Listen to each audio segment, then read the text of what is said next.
Hi,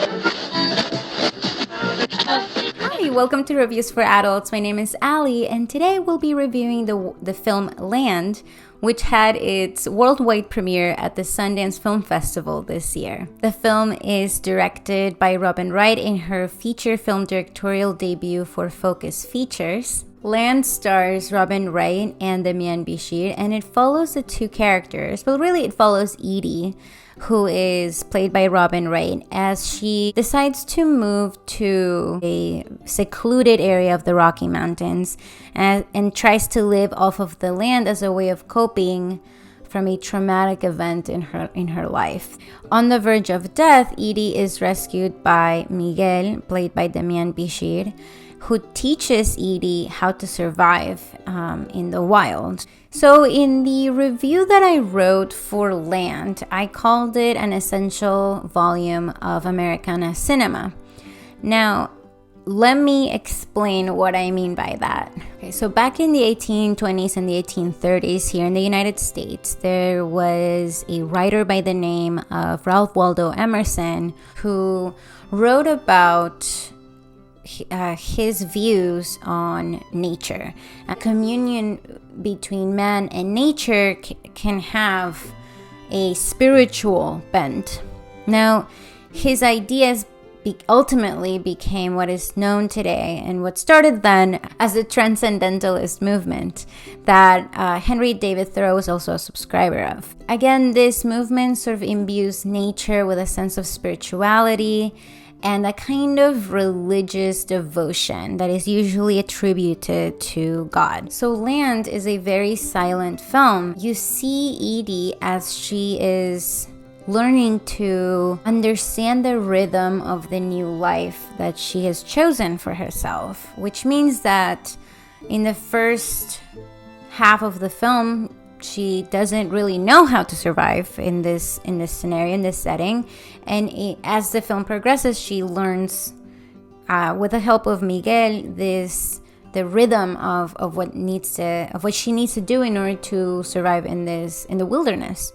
Because of this, the film doesn't have a lot of dialogue. It has very little dialogue. The dialogue that there is between Edie and Miguel is very sparse. It doesn't ever really get into the personal details of either character.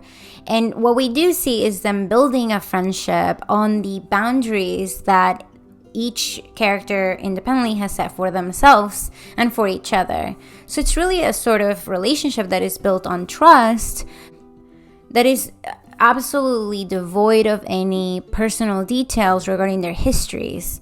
So you don't ever get any real exposition of these two characters until the very end, and even then you only get like 2 lines of dialogue. You know, even with these little sort of scenes where there is some dialogue, the storytelling is really mostly done through the action of the characters, and then it's interspersed by these beautiful shots of this land that they're in, of these landscape shots that are really beautiful. And you know, usually in films when this happens, the director or the cinematographer will use these shots in order to give the audience a sense of the place, but that's about it. Like a Terrence Malick will use shots of nature in order to tell the story, because nature for Terrence Malick plays a big role in the narrative of the story, in the subject matter, in the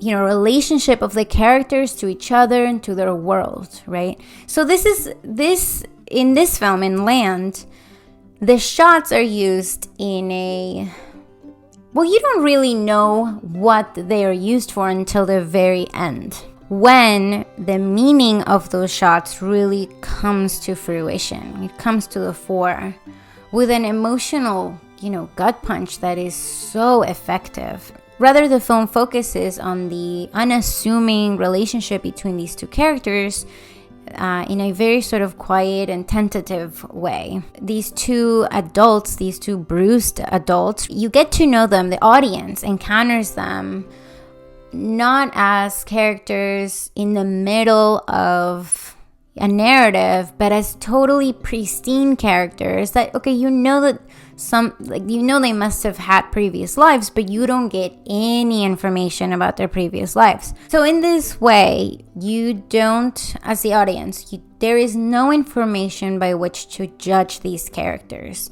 You don't know if they're good people or if they're bad people. In fact, those labels don't even really apply here because you don't know anything about them. And the way that you're looking at them is just in their sort of quite respectful interactions with one another and the way in which they understand and move about in the, landscape that they're in the environment that they're in the world in this natural world. So like I was saying before, it's not until the penultimate scene of the film that you learn any of the character's history. And again, this is when the full force of the intention of the film really manifests.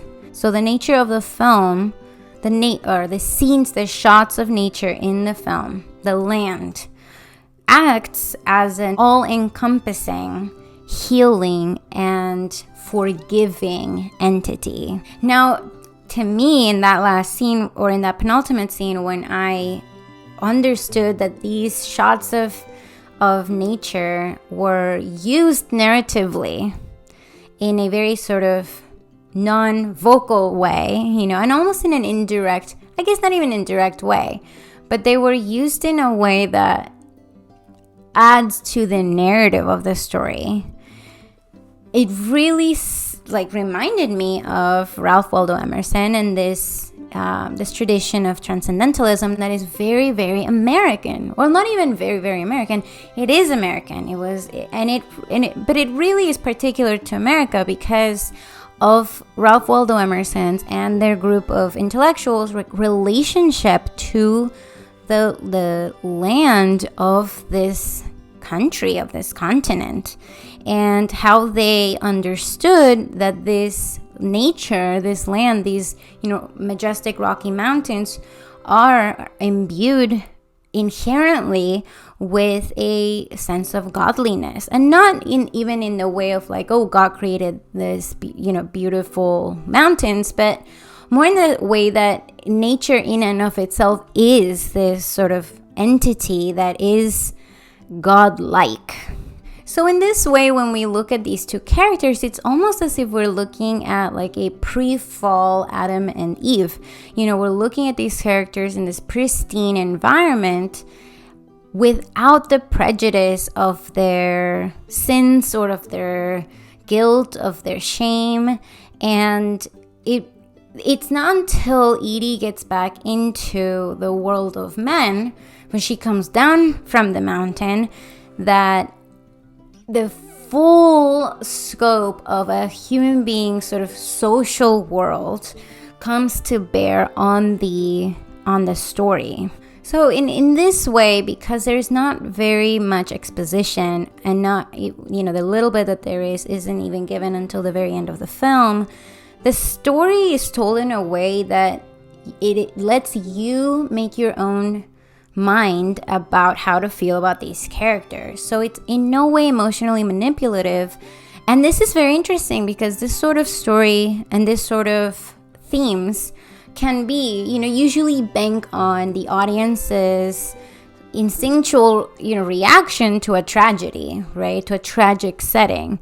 But without that, without knowing what the tragedy was, just looking at these characters in this environment, how they're coping indirectly with these traumatic elements of their lives, you don't get, manipulated into feeling the emotions that you would usually feel. So instead, it tells the story, the way that the story is crafted, like through this visual imagery.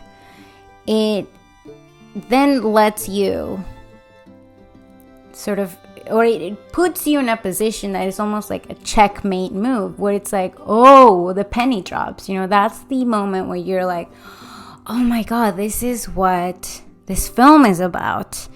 It is so well designed, like it is so well thought out, that I was extremely moved by the level of craftsmanship of this storytelling.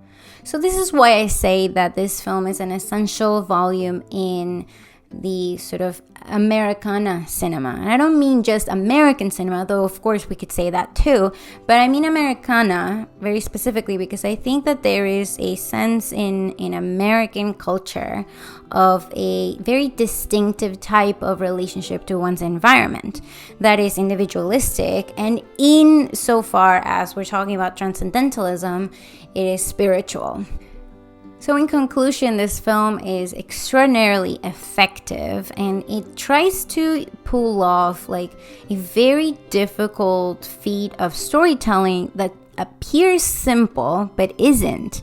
I mean, there's not that many films that you can point to and say, you know, that are very masterful at telling a quiet story of such proportion that hits that has different dimensions of storytelling. So it's not just, you know, fundamentally about, you know, the events that led to a tragedy, but it's in a way much more existential. Land comes out in theaters on February 12th, and it comes out on VOD within 3 weeks of its release in theaters.